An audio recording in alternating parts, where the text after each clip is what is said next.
Nous sommes dans la dernière ligne droite. Dès le moment où Jésus a dit, tout est accompli, bien-aimés, alors sachez que vraiment tout est accompli. Et dans le moment où nous sommes, nous avons besoin d'un réveil. Dis avec moi, nous avons besoin d'un réveil. Nous avons besoin d'un réveil. Bien-aimés, quand on parle de réveil, bien-aimés, nous savons que le contraire, c'est le fait d'être endormi. Et le sommeil ici, sur le plan spirituel, symbolise la mort. Nous avons besoin que la vie revienne au milieu de nos assemblées. Alléluia. Nous avons besoin que la vie revienne dans nos églises. Alléluia. Bien-aimés, c'est ce que nous devons désirer. Yes, Lord. Et alors que nous sommes dans la dernière ligne droite, nous avons besoin de ce réveil. Alléluia. Alléluia. Maintenant, je te prie de me suivre attentivement. La parole de Dieu nous dit, vous connaîtrez la vérité et la vérité vous affranchira. La vérité vous affranchira de quoi? La vérité vous affranchira de l'asservissement au péché. La vérité vient vous libérer du fait que vous étiez esclaves et nous étions esclaves du péché. C'est du péché que le Seigneur vient nous libérer. Mais la Bible dit, il faut connaître la vérité. Et c'est cette vérité qui amène la libération. Yes. C'est cette vérité qui amène l'affranchissement. Amen. Je veux dire à quelqu'un ce matin, s'il n'y a pas de vérité, il n'y aura pas de réveil. Il n'y aura pas la vie. Car la Bible dit, Jésus est venu afin que ses brebis aient la vie et qu'elles aient cette vie en abondance. Alléluia. Désirer le réveil, bien-aimé, c'est désirer l'affranchissement du péché. Or, c'est par la vérité que nous pouvons être affranchis. Laissez-moi vous dire, bien-aimé, voici ce que produit la vérité. Lorsque vous recevez la vérité, la Bible dit, la parole de Dieu est comme une épée. Elle pénètre dans le cœur de l'homme. Elle juge les sentiments. C'est la vérité qui va vous amener à prendre conscience que la vie que vous menez n'est pas celle que Dieu veut. La vérité va vous conduire à la repentance. Yes. Et c'est parce que, bien-aimé, vous allez vous repentir. Ouais. Vous allez avoir le cœur choqué. Ouais. Et accepter de vous repentir. Yes, Lord. Que vous sortirez de la mort. Alléluia. Que vous serez libérés, affranchis du péché. Alléluia. La vérité produit la repentance. Alléluia. Et la repentance produit l'affranchissement. Yes. Et c'est ce dont nous avons besoin dans notre temps. Amen. Dis à celui qui est à côté de toi, désire le réveil. Le réveil. Désire le réveil. Désire le réveil.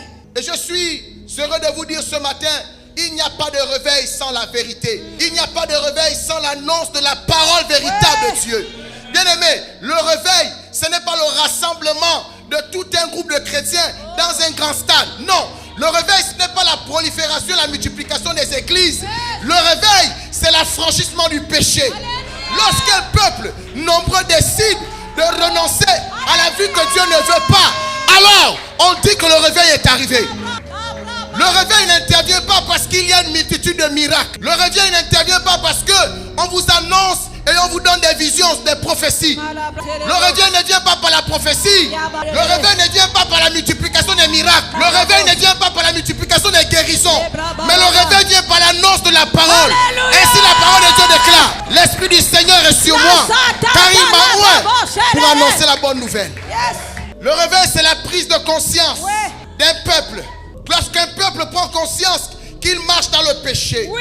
C'est ça le réveil. Et je suis heureux de vous dire, bien-aimés, si nous délaissons la parole de Dieu, la vérité que nous devons annoncer au peuple de Dieu, il n'y aura pas de réveil. Rassemblez tous les chrétiens que vous voulez.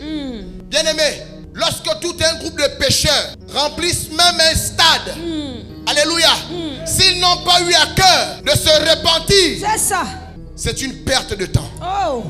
Multipliez les miracles, ressuscitez les morts, faites des visions, donnez des prophéties. Donnez des numéros de téléphone avec exactitude. Le réveil n'interviendra pas à cause de cela.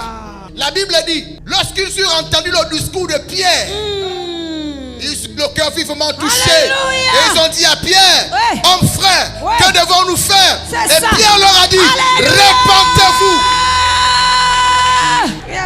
C'est pourquoi Jésus a dit, allez et prêchez la repentance et le pardon des péchés. Alléluia. Si nous abandonnons la vérité, si nous n'arrivons plus à dire au peuple de Dieu la vérité, qui va les amener à prendre conscience du péché, bien aimé, c'est que nous avons tué la chose de Dieu. C'est pourquoi ne fuis pas. Lorsqu'on t'annonce la parole de Dieu, celle qui t'amène à prendre conscience que la vie que tu mènes n'est pas celle que Dieu veut. C'est vrai que la parole de Dieu nous dit dans les derniers temps, beaucoup vont refuser la saine doctrine. Beaucoup deviendront hautains, blasphémateurs. Alléluia. ennemis des gens de bien. Ils vont aimer le plaisir plus que Dieu. Bien-aimé, si tu vois quelqu'un aimer le plaisir plus que Dieu, si tu vois que dans les temps où nous sommes, les gens ont plus plaisir aux choses du monde, à la chair, et qu'ils délaissent Dieu, alors sache que nous sommes à la fin. Ne copie pas ceux qui font ça. Mais toi, fais comme les vierges sages.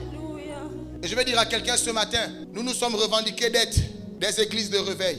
Malheureusement, nos églises ne sont pas des églises de réveil. Une église dite de réveil est une église où il y a la vie. Une église où le peuple de Dieu a la crainte de Dieu. Une église où les gens ont reçu l'amour du Seigneur. Une église où les gens marchent dans la sanctification. Une église où les gens ont le cœur rempli de la paix et l'amour de Dieu.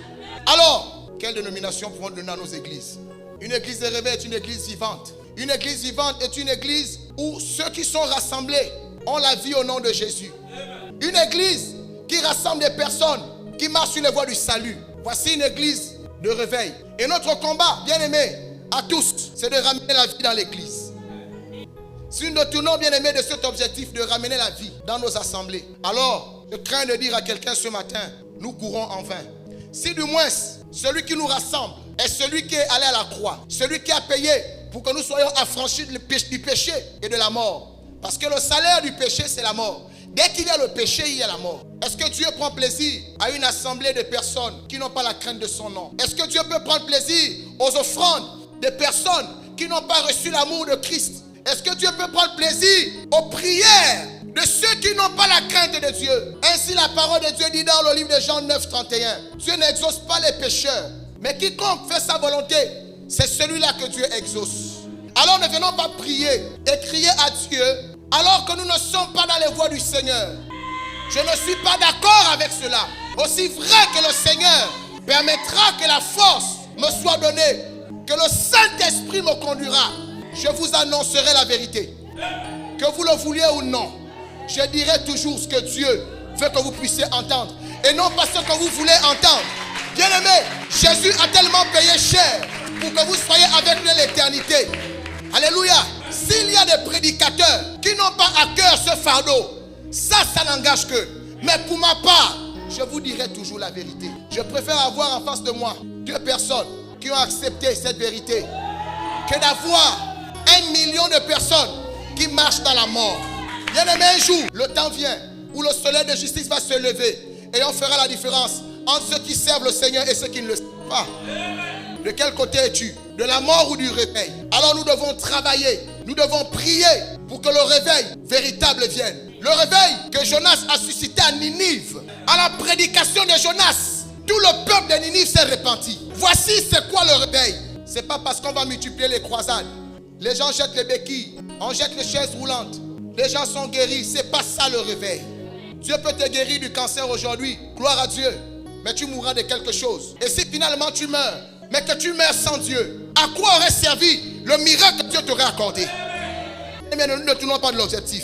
Alors je te prie ce matin, en 2 minutes, élève la voix en faveur de cette nation, afin que le réveil vienne, afin que la repentance vienne, que les hommes de Dieu, les chrétiens de tous bords, reconnaissent leurs péchés et qu'ils renoncent, que la vie revienne dans l'église.